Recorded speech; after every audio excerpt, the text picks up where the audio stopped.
ప్రముఖ వాహన తయారీ సంస్థ మారుతి సుజుకి ప్రభుత్వ ఉద్యోగుల కోసం ప్రత్యేక డిస్కౌంట్ ఆఫర్స్ ను ప్రకటించింది. ఈ సందర్భంగా మారుతి సుజుకి ప్రతిష్టాత్మకంగా రూపొందించిన ఈ విటారా ఎలక్ట్రిక్ కారును మంత్రి పొన్నం ప్రభాకర్ ప్రారంభించారు. ప్రభుత్వ ఉద్యోగులు పర్యావరణ హితమైన ఈవీ వాహనాల వైపు మొగ్గు చూపేలా మారుతి సుజుకి సంస్థ ప్రత్యేక తగ్గింపు ధరలను ప్రకటించడం అభినందనీయమన్నారు. ఇది ఉద్యోగులకు ఆర్థికంగా కలిసి రావడమే కాకుండా కాలుష్య నియంత్రణలో వారిని భాగస్వామ్యం చేస్తుందన్నారు మంత్రి.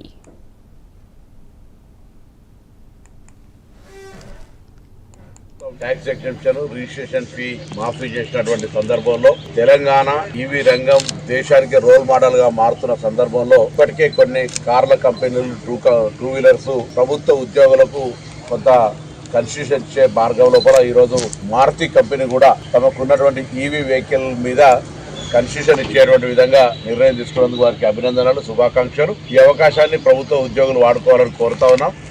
మారుతి, మహేంద్ర, అదేవిధంగా టాటా, మిగతా ఇతర వాహనాలు కూడా ఇస్తూ ఉన్నటువంటి సందర్భం లోపల మరి మారుతి ఇచ్చే బ్రాండ్ ఎక్కువ పాపులర్. దానికి సంబంధించి ఇస్తున్నటువంటి కన్సెషన్ ఆఫర్ను వాడుకోమని కోరుతూ ఈవీని హైదరాబాదులో కాలుష్య రహితంగా ఉంచడానికి, పర్యావరణాన్ని కాపాడడానికి ప్రభుత్వం ఆర్థికంగా ప్రభుత్వానికి ట్యాక్స్ రూపంలో నష్టమైనప్పటికీ ప్రజల సంక్షేమం కోసం ఈ కార్యక్రమం తీసుకుంటుంది. గౌరవ ముఖ్యమంత్రి రేవంత్ రెడ్డి గారి నాయకత్వంలో ఈ అవకాశాన్ని ఉపయోగించుకోవాల్సింది. అదే మిగతా ప్రజలందరూ కూడా వీలైనంత వరకు కన్వర్టింగ్ టు ఈవీ ఇప్పుడున్నటువంటి పెట్రోల్, గ్యాస్ కొరత లేదా పొల్యూషన్ దృష్ట్యా అన్ని రకాలుగా రేట్ పరంగా కూడా తక్కువ అయ్యేటువంటి ఖర్చు దృష్ట్యా ఈవీకి సంబంధించి